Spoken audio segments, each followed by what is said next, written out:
우리 사람에게는 태어나면서부터 각각 기질이라는 게 있습니다. 성격이라고도 하죠. 이런 기질 가운데에 어떤 사람은 두리뭉실한 성격을 가지고 있습니다.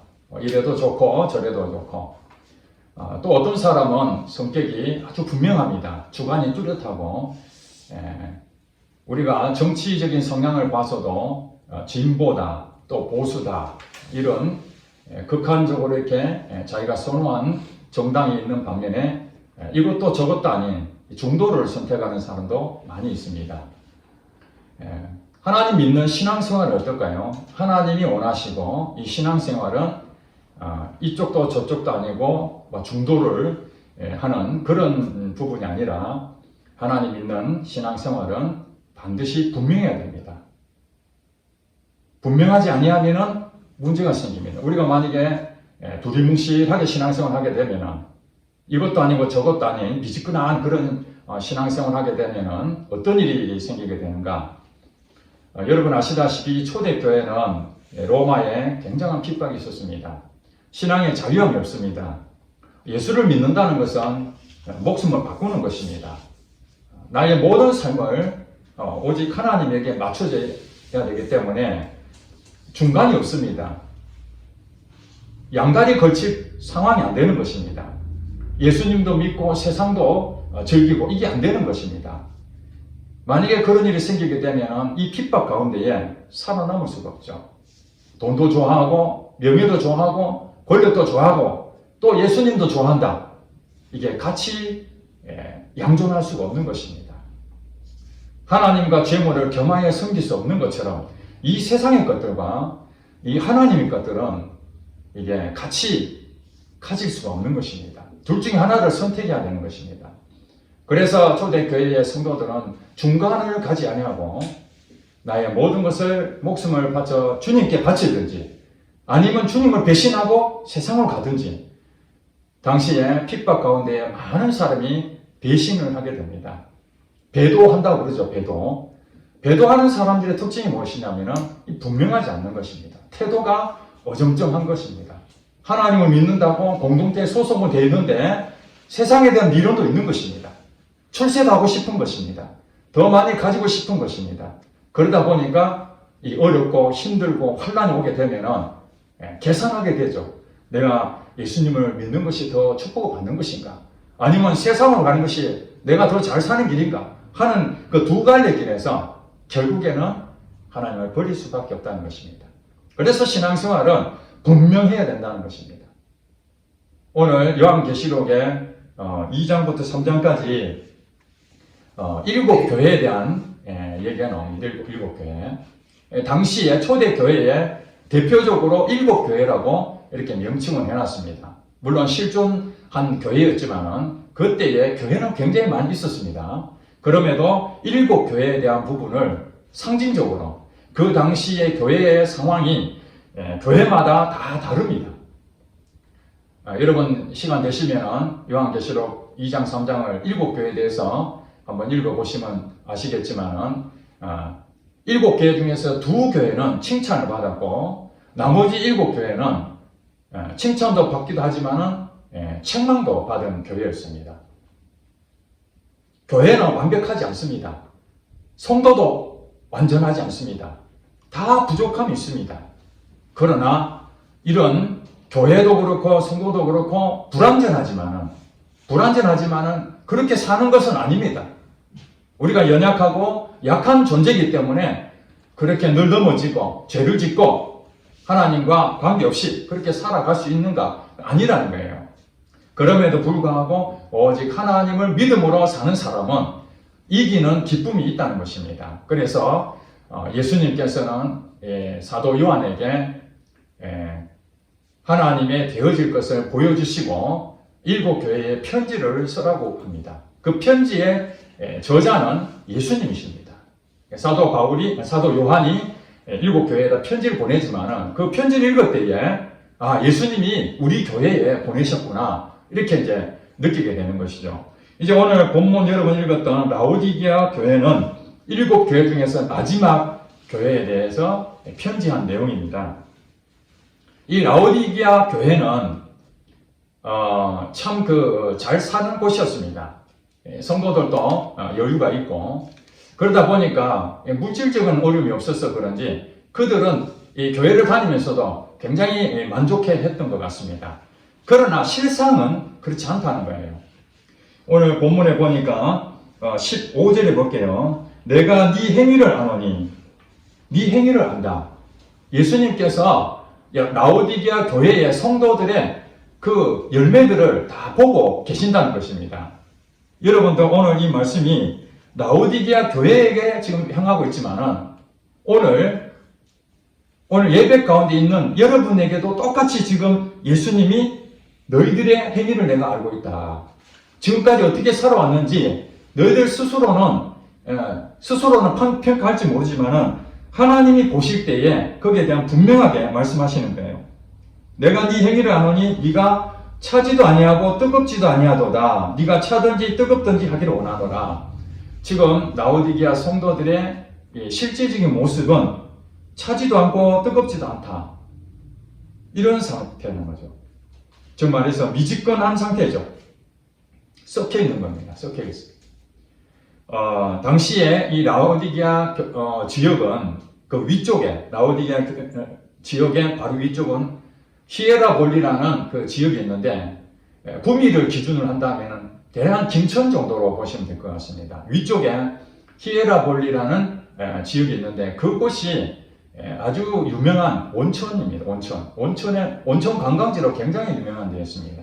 그래서 뜨거운 물이 거기에서 콱콱콱 쏟아지는 거죠. 그래서 이게 라오디게아 쪽으로 이 뜨거운 물이 공급이 됩니다. 그리고 그 밑에 지역에 라오디게아 밑에 지역에는 이 골로세죠. 골로세 지역이 있는데 그 지역은 외관 정도로 보시면 될 것 같아요. 거기서는 이 아주 찬물들이 공급이 됩니다. 그래서 라오디게아에게는 히에라볼리에서 내려오는 이 뜨거운 물과 이 골로세 지역에서 공급되는 이 찬물, 이것이 이 라오디게아에서 만나는 거죠. 뜨거운 것과 찬 것이 만나서 이제 섞여지는 겁니다. 이게. 그것을 예수님께서 빗대서 라오디게아의 상황의 교회가 마치 이와 같다는 거예요.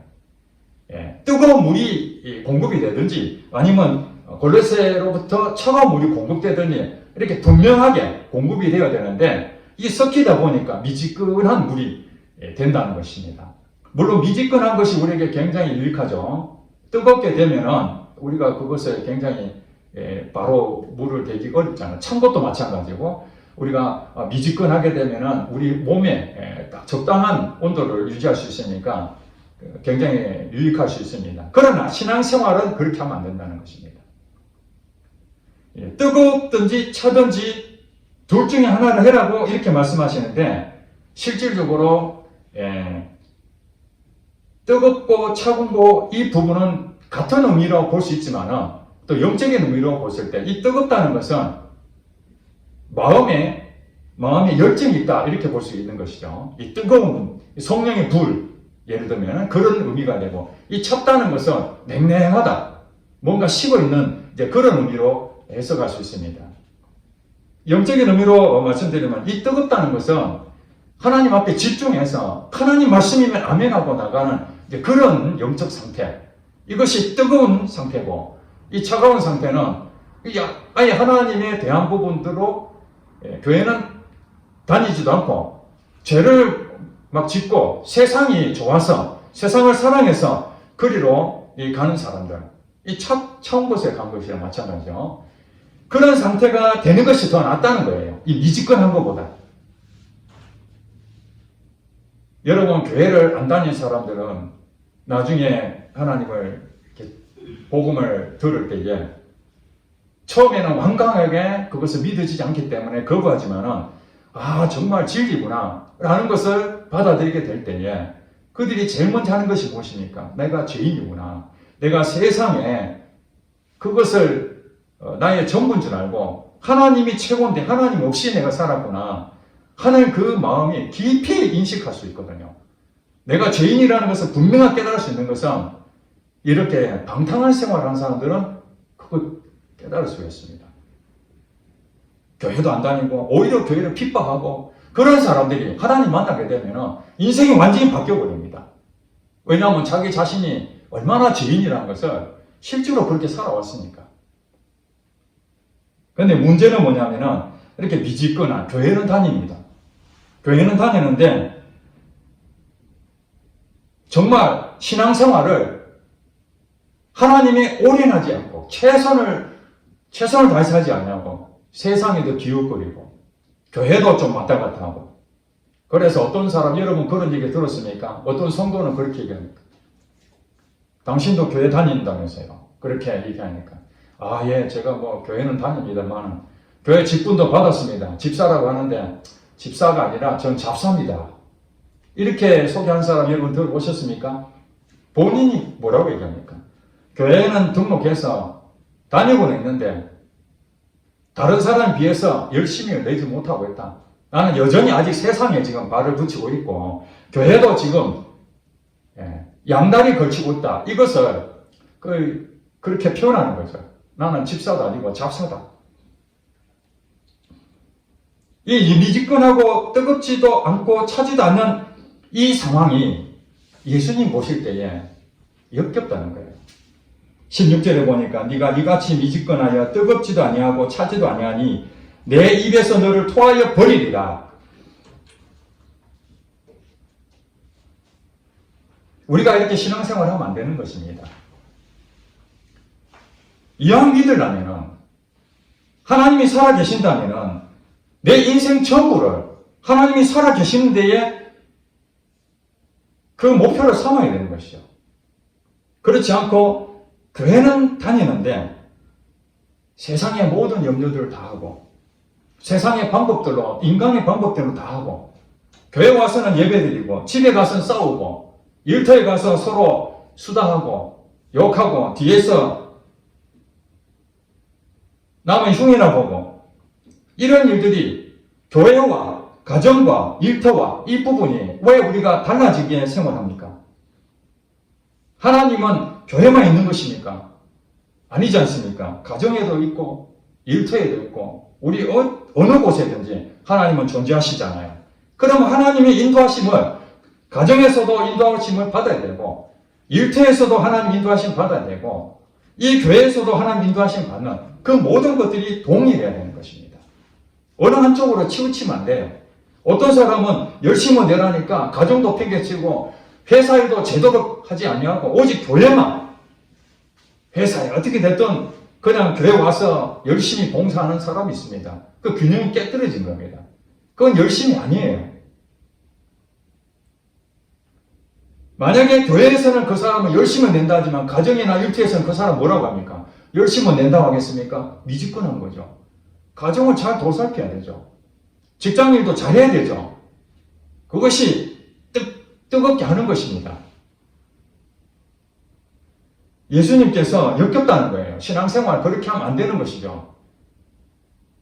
여러분도 아마 느끼셨겠지만 동아리 클럽에 많은 다양한 동아리가 있지 않습니까? 기독교 단체도 있고 사회 단체도 많이 있습니다. 동문회도 있고 또 여러 가지 자기 활동하는 취미생활 이런 단체들이 많이 있습니다. 혼자 하는 것이 아니라 여러 사람들이 같이 하게 되면 거기에 대한 조직이 있는 거죠. 회원에 등록을 해야 됩니다. 등록비를 받고 또 회비를 내야 되고 또 1년 동안 어떤 계획을 짜고 거기에 대한 활동을 해야 되는 것이죠. 거기에 참여한 사람들은 강제적으로 한 대는 제외하고 자기가 좋아서 결정해서 갔다면은 거기에 열심을 내야 되는 거예요. 뜨겁게 해야 되는 거죠. 그런데 거기에 가입을 해놓고 회비도 안 내고 활동도 안 하고 띄엄띄엄 정말 잊을만 하면 한 번씩 나와서 이 회에 대해서 불평이나 하고 무엇이 잘못되었다 지적이나 하고 그렇게 된다면 그 나머지 회원들이 어떻게 생각하겠습니까? 오늘 예수님 말씀하신 것처럼 내 입에서 널 토하고 싶다. 토한다는 말이 무엇입니까? 이 음식을 먹으면 내하고 하나가 되는 것이잖아요. 한 몸인데 한 몸으로 도저히 하고 싶지 않다는 거예요. 토해버리고 있다는 거예요. 같은 우리 회원인데 저 사람은 우리 회에 안 나왔으면 좋겠어. 그런 사람 있잖아요. 그래도 상처받을까봐 상처받을까봐 어쩔 수 없이 그냥 기다려주고 기다려줄 뿐이지 그런 사람들이 사회적으로도 인정을 못 받죠. 그 회에서 쓰임을 못 받는 것이죠. 교회 공동체도 마찬가지입니다. 양다리 걸치고 있는 사람들이 굉장히 많아요. 뭐 작은 교회 가면은 다 드러나니까 내가 안 가면은 오늘 왜 안 오는지 금방 표시가 나잖아요. 그러니까 작은 교회를 선호하기보다 큰 교회 가서 그분들이 스스로 그래요. 내가 어떤 활동을 하는데 너무 제약을 많이 받으니까 작은 교회 가면은 너무 많이 일을 해야 되니까 그냥 정해진 것만이라도 좀 하려고 좀 편히 좀 쉬고 싶어서 한마디로 큰 교회에 숨어버리는 거죠. 그런 사람들이 굉장히 많다는 것입니다.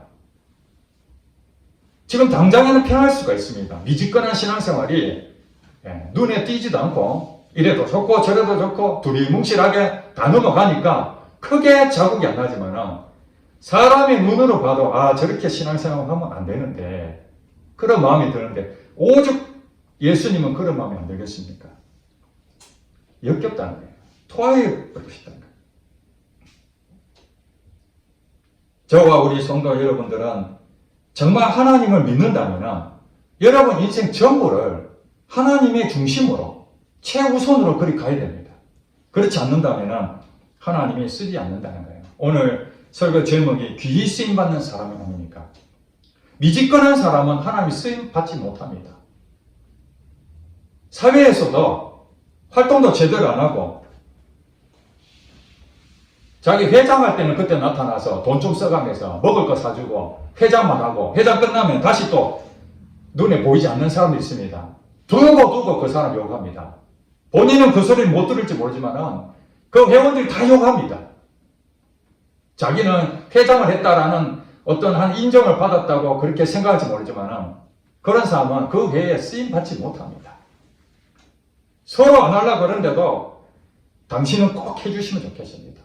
모든 활동에 적극적이고 참여하시고 회비도 꼬박꼬박 내고 굳은 일은 다 마다하지 않고 이렇게 열심히 하는데 당신 아니면 누가 이 회를 이끌어 가겠습니까? 제발 좀 해주세요. 이렇게 초대할 수 있는 그런 위치가 돼야 그 회에 귀히 쓰임 받는 거죠. 하나님 나라도 마찬가지입니다. 예수를 왜 믿었습니까? 오늘 본문의 7교회의 라오디게아 교회는 교인들한테 얘기하는 건 아닙니까? 예수를 안 믿는 사람들한테 지금 얘기하는 것이 아니라 예수를 믿는 사람들, 하나님을 나의 주인으로 믿는 사람들이 지금 이렇게 미지근한 상태로 신앙생활을 하고 있다는 것입니다. 그런데 이 본문에 보니까 내 입에서 너를 토하여 버리리라 라는 미래적인 그 용어를 썼잖아요. 지금 현재 상태가 어떻다는 거예요? 토해 버린 상태가 아니라 지금 너희들의 상태는 미지근한 상태로 이렇게 가고 있는데 이대로 계속하면 내가 토해버리겠다는 거잖아. 한마디로 촛대로 옮기겠다는 거예요. 너와 나가 한 몸이 아니라 끊어버리겠다. 이 무서운 겁니다. 우리 신앙생활 하는데 하나님은 나와 늘 함께 하시고 동행하시고 인도하신다면 우리가 뭐가 두렵겠습니까? 무슨 염려가 있겠습니까? 그런데 하나님 인도도 안 하시고 하나님 내게 아무 말씀도 안 하시고 하나님 존재를 느끼지 못하고 교회는 다니는데 답답해 미치겠는데 기도는 안 되고 일은 자꾸 꼬여가고 이런 상황이 되면 어떻습니까? 큰일 난 일이죠. 큰일 난 겁니다. 그런 상태에 왔는데도 지금 어떤 얘기입니까? 17절에 지금 라오디게아 교회의 성도들은 자칭 어떻게 생각하고 있는가? 내가 말하기를 나는 부자다. 부유하여 부족한 것이 없다. 이렇게 지금 생각하고 있다는 거예요.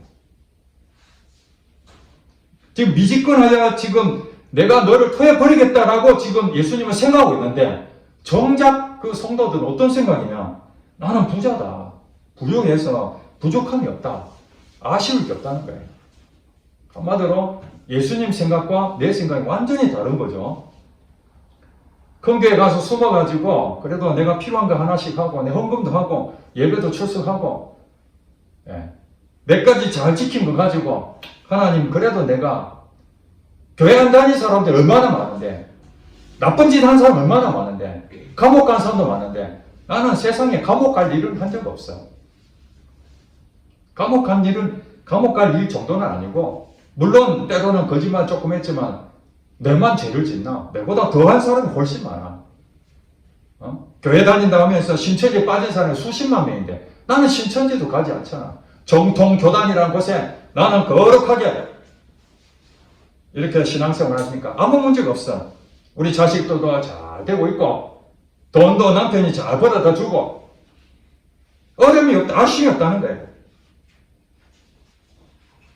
그런데 예수님께서 그들에게 이렇게 말합니다. 부족한 것이 없다 하나 너의 공고한 것과 가련한 것과 가난한 것과 눈먼 것과 벌거벗은 것을 알지 못하는도다. 자기 자신에 대해서 모르고 있다는 거예요. 예수님께서 마지막 때에, 재림할 때에 그 비유를 들어서 말씀하시기를 양과 염소를 갈라놓는 비유를 했습니다. 양과 염소.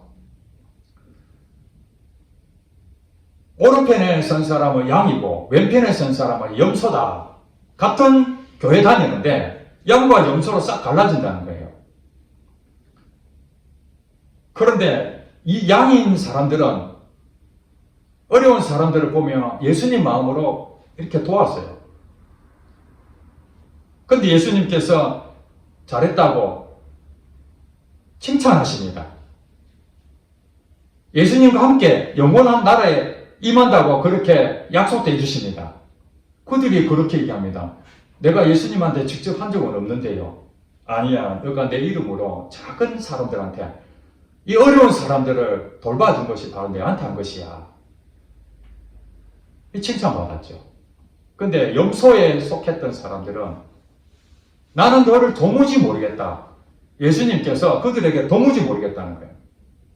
그러니까 아니 나는 예수님을 평생 이렇게 믿고 살았는데 왜 예수님 나를 모른다 하십니까? 내 이름으로 그들에게 하지 아니한 것이 내게 안 한 것이라는 거예요. 여기서 완전히 오해된 것이죠. 자기가 믿는 하나님과 예수님이 내게 말하는 하나님 전혀 다른 거예요. 여러분 정통교회 안에 있다고 여러분 천국 가는 거 아닙니다. 신천지만 지옥 가는 것이 아니에요. 여호와 증인만 지옥 가는 거 아닙니다. 어디 성경에 정통교회에 장로교단, 감리교단, 성결교단 이런 교단만 천국 가고 다른 교단은 다른 데는 다 지옥 간다는 이게 어디 있습니까? 미지근한 신앙생활을 하면 안 된다는 것입니다. 쓰임받지 못하는 것입니다. 오늘 라오디게아 교회 성도들은 자신은 아무 문제 없다라고 신앙생활 잘하고 있다고 생각하는데 예수님 보실 때는 공고하고 가련하고 가난하고 눈멀고 벌거벗었다. 철저하게 한두 가지가 아닙니다. 한번 내 마음의 상태를 싹 비켜보니까 다 드러나는 거죠. 지금 우리가 옷을 입고 있으니까 여러분 지금 이렇게 딱 수치가 없어지지 옷을 다 벗어보세요.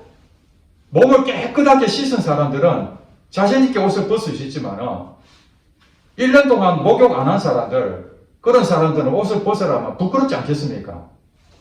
마치 지금 우리의 마음 상태가 영적인 상태가 그렇다는 거예요. 외적으로는 화려해 보이고 정말 저 사람 교회 다니더니 축복 많이 받았네 그렇게 말하지만은 그 안에 시기와 질투와 욕심과 세상에 대한 마음과 사람들에 대해서 인색하고 미워하고 그걸 아무도 모르는 거예요. 드러나지 않기 때문에.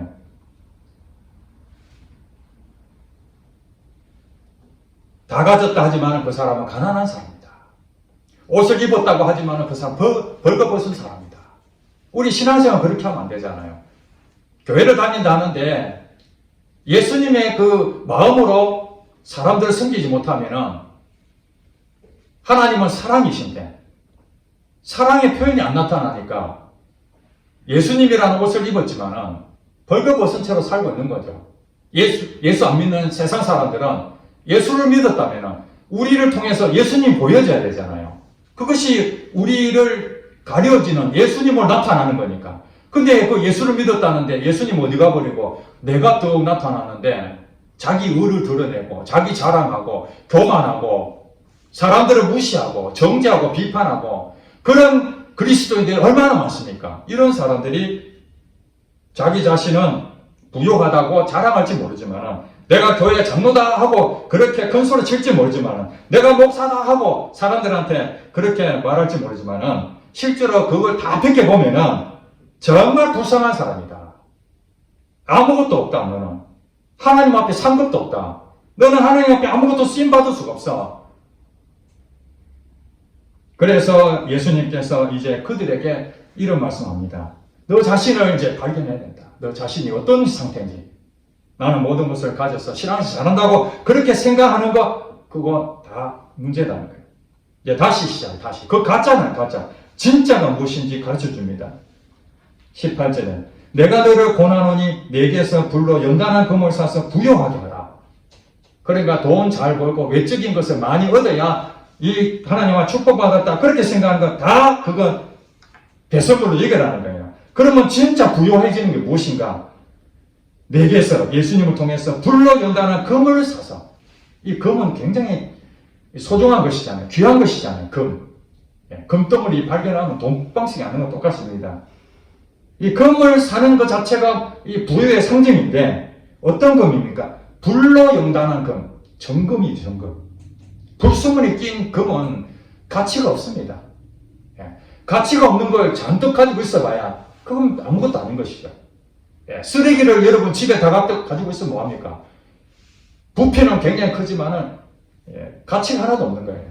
그러나 아주 작아도 진품이 진품. 청결하고 오래됐고 이런 것들이 값어치가 나가는 것처럼 불로 연단한 금이란 영적인 의미로 말하면 욥이 자기가 고백하기를 나의 가는 길을 그가 아시나니 그가 나를 단련하신 후에는 내가 정금같이 나오리라. 이것이 바로 우리가 영적인 훈련을 받는 것입니다. 우리는 예수를 믿기 전에 또 예수님을 처음 믿었을 때 아직도 연약하고 자기 고집이 세고 자기 마음대로 하려고 하는 이 습성들이 남아있습니다. 이 가난한 거예요. 이렇게 벌거벗은 겁니다. 그러면 어떻게 부유해지느냐? 그것은 열심히 노력해서 교회에 직분을 맡아서 남들을 가지 못한 최고로 가는 그 다음에 남들이 잘하지 못하는 그런 것들을 열심히 해가지고 얻어지는 이런 눈에 보이는 그런 부유가 아니라 정말로 하나님 앞에 나의 성품이 이 모났던 성품들이 예수님을 통해서 인내하고 또 인내하고 그 믿음으로 참 많은 어려움과 시련을 겪으면서도 그것을 끝까지 견디면서 만들어져 있는 그 믿음, 이것이 정금 같은 믿음인 거예요. 이것이 불로서 연단한 금, 이것을 여러분들이 가지고 있어야 진정한 부자라는 거예요. 부자. 거기서 부자입니다. 훈련되지 아니하고 아버지 유산 다 받아가지고 세상 나가면 그 돈 어떻게 감당하겠습니까? 그러나 밑바닥부터 그렇게 훈련을 받고 경영 수업을 쌓고 열심히 그 모든 것을 익혀나가면서 체험하고 그래서 단계적으로 올라간 사람들은 훈련을 받았잖아요. 이렇게 부자가 되어야 되는 거죠. 영적인 부자가 그렇다는 거예요. 혹시 여러분들에게 하나님께서는 이런 불같은 이 연단, 이것이 올 때에 내 마음대로 안 되고 뭐가 잘 안 되고 하나님 믿으려고 하는데도 힘든 상황이 올 때 나를 지금 불러서 연단하는구나. 불시험을 통해서 내 믿음을 단단하게 하는 과정이구나. 이것을 내가 가져야 부유한 사람이 된다는 거예요. 그리고 흰옷을 사서 입어 벌거벗은 수치를 보이지 않게 하라. 그들은 옷을 입었다 하지만 정작 벗은 몸이잖아요. 이것도 영적인 의미로 흰옷을 사서 입어라. 예수님을 입는 거예요. 예수님 다시 입어야 돼요. 예수님과 내 몸이 한 몸이 되는 것이 예수님 입는 거나 마찬가지입니다.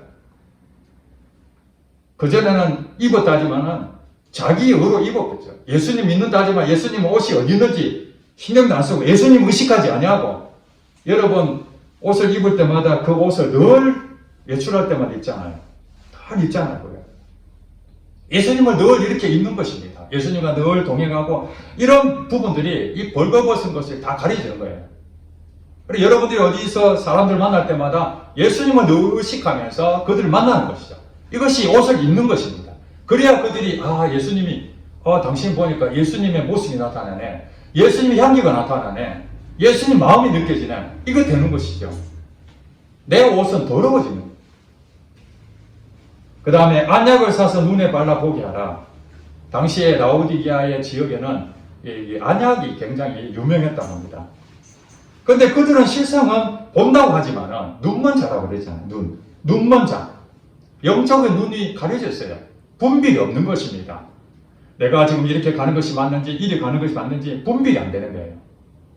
그러니까 자기들이 나는 아무 문제 없다고 하는 것이죠. 지금 자기 자신이 문제라는 것을 영적인 눈으로 바라봐야 되는데 보이질 않는 거죠. 말씀이 우리의 등불입니다. 주의 말씀에 내 발의 등이요 내게 빛이다. 이 말씀이 내게 임하고 그 말씀을 따라가게 되면은 내 영안이 밝아집니다. 그렇죠. 사리가 분별해지죠. 이 세상길로 가는구나. 지금 세상 사람들은 다 거기에 간다는데 나도 지금 휩쓸러 가는구나. 이것이 안약을 사서 눈에 바르는 영적인 상태라는 거예요. 자, 이렇게 되었을 때에 비로소 그 사람이 나 부유한 사람이 되는 거예요. 진짜로 부유한 사람이 되는 거예요. 그런데 라오디게아 성도들은 이런 상태가 아닌 옷이 다 벌거벗은 상태고 불로서 연단한 금이 아니라 불순물이 잔뜩 낀 그것을 가지고 부유하다고 그러고 또 눈도 안 보이면서 보는 것처럼 그렇게 살고 있는 그것은 가짜라는 거예요. 그 미지근한 신앙들이 다 그런 모습이라는 거예요. 그렇다면 진짜는 불로서 연단한 믿음으로 정금같이 단련된 그 모습을 가지고 있고 또 예수님으로 늘 함께 동행하면서 살고 또 영안이 밝아서 세상 분별을 다 하고 세상의 이치를 다 구별할 수 있는 그런 영적인 능력이 있었을 때 그 사람이야말로 하나님이 쓰는 거예요. 그 사람을 하나님이 쓰시는 겁니다. 귀에 쓰는 사람 누구냐? 바로 이런 사람이에요. 그 사람이 부자입니다. 외적으로는 가난하지만 그가 모든 것을 가진 자예요. 그리고 외적으로 무명한 자 같으나 그는 진짜로는 유명한 자다. 그 세상에는 유명한 자가 많은데 하나님 보실 때 저게 이름 없는 자야. 세상엔 돈 많은데 하나님 보실 때 저 가난한 자야. 세상에 가진 거 많은데도 하나님 아무것도 없는 자야. 세상의 눈과 하나님의 눈이 이렇게 완전히 다릅니다. 그러면서 이제 우리 영적인 상태에서 라오디게아 교회 성도들이 자기가 진짜 나는 만족하다고 하는 것이 가짜고 진짜가 무엇인지 예수님께서 설명을 해주셨습니다. 세 가지 말씀했죠. 금을 사라는 것이고 옷을 입으라는 것이고 안약을 발라라는 이 영적인 의미를 말씀하시고 그 다음에 19절에 물은 내가 사랑하는 자를 책망하여 징계하노니 지금 이 대상은 라오디게아 성도에게 지금 하는 얘기입니다. 예수님께서 그를 사랑한대요. 지금 미지근한 신앙을 가지고 있는데 예수님은 그를 사랑하기 때문에 책망하고 징계한다. 곧 그들에게 어려움이 닥친다는 거죠. 이대로 있으면 안 된다는 거예요.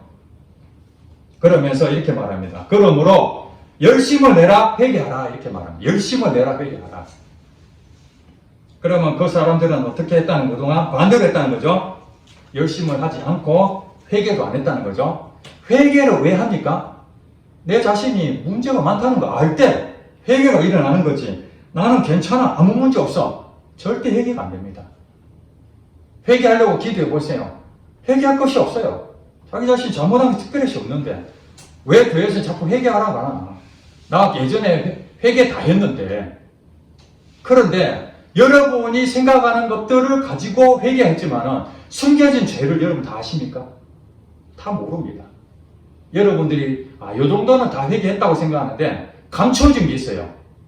이것이 바로 벌거벗은 것인데 하나님께서 이것을 벌거벗게 만들어줘야 여러분들이 보게 될 것입니다. 그것이 뭐니까? 말씀을 보게 돼요. 말씀을 보면은 내가 지금 이거 뭔 문제가 있구나.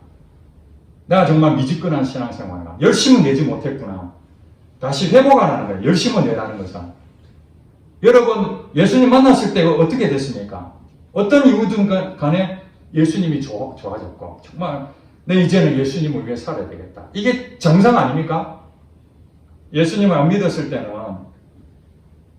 내 인생 내 마음대로 살았지만, 이제 예수님이 나의 주인이 왔으니까 내 인생을 주인의 뜻대로 살아야 되겠다. 그런 각오가 다 있게 되어 있습니다. 믿는 사람이라면 다 그렇게 생각합니다. 그런데 시간이 지나면서 우리 마음이 은혜가 떨어지게 되죠. 성령이 충만해야 되는데 성령님에 대해서 지배를 받지 못하니까 미지근한 상태로 돌아가게 되죠. 여러분, 오해 없으시기 바랍니다. 저는 살찌는 사람 싫어하지 않습니다. 그러나 살찌신 분들이 대부분 하는 것이 다이어트를 한다고. 다이어트 하는 이유가 무엇입니까? 이 몸매 관리를 해야 되는데 필요 없는 살들이 붙어서 내 몸매를 망가지게 하고 있으니까 그것을 인식을 하니까 다이어트를 하겠다는 마음을 결심하잖아요. 이게 회개라는 거예요. 만약에 자기가 살이 막 쪘는데 뭔 살이 쪘어? 난 괜찮아. 다른 사람이 살 좀 빼라 난 괜찮아. 절대 다이어트 안 합니다. 왜? 자기 마음에 아무 문제가 없다는데 왜 다이어트 하겠습니까? 그러나 거울을 보고 와, 내 몸매가 1000년 때는 괜찮았는데 이게 왜 이러나 하면서 자각을 할 때 거울을 통해서 내 군살이 덕지덕지 붙어있는 거 보고 내가 다이어트 해야 되겠다. 그것이 바로 회개하는 거예요. 회개. 그리고 어떻게 됩니까? 열심을 내야 되죠. 아, 내가 살 빼야 되겠다 하고 가만히 있으면 되겠습니까? 그 다음에는 내가 어떻게 이 살을 빼야 될지 계획을 짜고 헬스도 다니고 운동도 하고 식단 조절도 하고 다양한 것들을 동원해서 집중하는 거죠. 살 빼는 데 집중하는 것이 바로 열심을 내는 거예요. 그동안 하나님 믿는다 하지만은 때로는 세상에 바빠서 기도도 많이 못하고 성경도 많이 못 보고 예배도 가끔씩 빠지고 내 마음은 하나님 앞에 올인하겠다는 마음은 있습니다. 옛날에도 그랬으니까. 그런데 어느 날부터인가 식어져서 자꾸 세상에 대한 부분들로 내 마음이 가 있고 그런 상태가 된다면 처음에는 모르죠. 근데 말씀을 통해서 기도를 통해서 또 하나님께서 계속해서 말씀하시는 그걸 통해서 깨닫게 됩니다. 아, 내가 이렇게 살면 안 되지. 이렇게 살면 내가 하나님 앞에 쓰임 받겠어. 하나님은 여러분을 살리신 이유가 무엇입니까? 여러분만 복받아라는 것이니까 여러분을 통해서 여러분 이웃들을 건져라는 거예요. 여러분 사명은 다른 사람을 살리는 일입니다.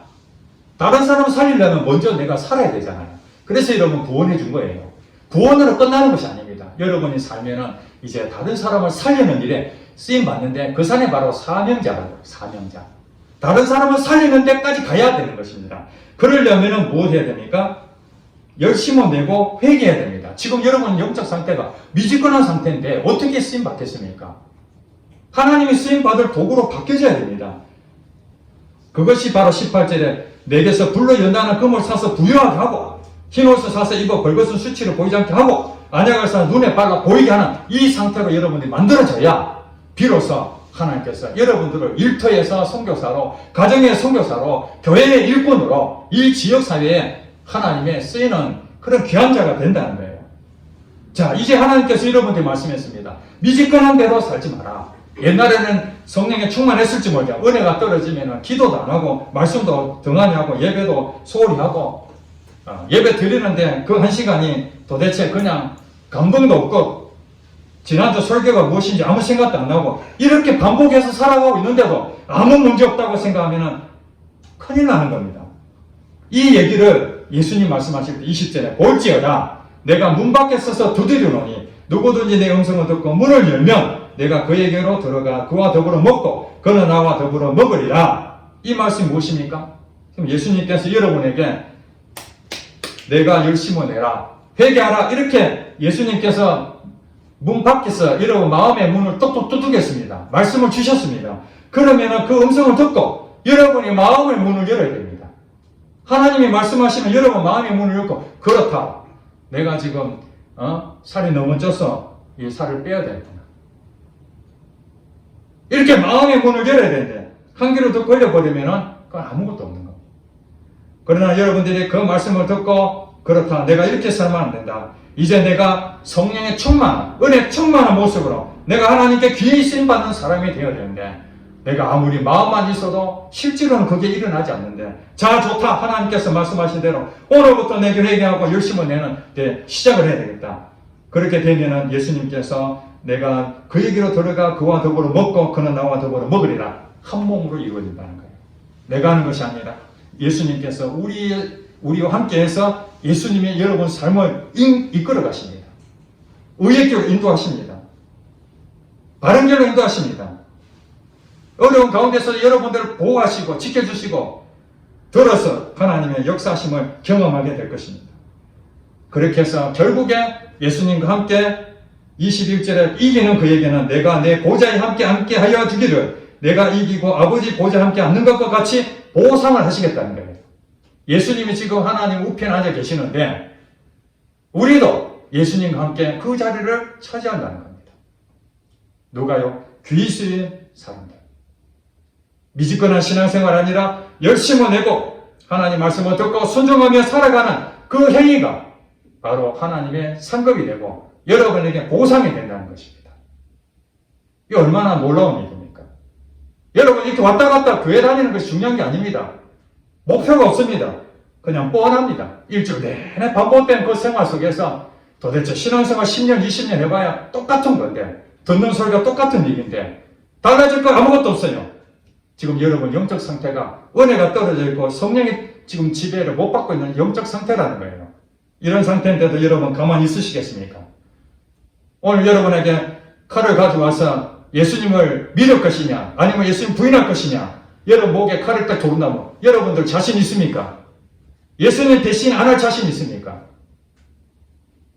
그렇게 돼야 초대교회처럼 감옥 속에서도 찬송 부르고 원흉극장의 사자밥이 되더라도 찬송 부르면서 나는 절대로 예수님을 부인하지 않겠습니다. 그 신앙이 되는 것이지 머리로는 하나님 내가 모든 걸 드리겠습니다 하면서 미지근한 신앙 상태에서는 하나님께 하나도 쓰임받을 수 없습니다. 마음은 있으되 육신이 연약해서 다 넘어지는 제자들과 같다는 것입니다. 자, 오늘 여러분 하나님께서 여러분에게 말씀했습니다. 미지근한 신앙생활을 버려라. 네가 열심을 내고 회개하라. 다 했는데요? 아닙니다. 분명히 남아있습니다. 그 말씀을 듣고 마음을 열고 여러분 이제 오늘부터 결단하시고 다시 성령 충만, 은혜 충만 하나님 주시는 그 은혜 안에 들어가서 하나님 한 번 사는 인생 내 남은 인생은 하나님께 귀히 쓰임받는 사람으로 내가 한번 살아보고 싶습니다. 거기에 여러분 올인하는 주의 성도 되시기를 주의 이름 축복합니다.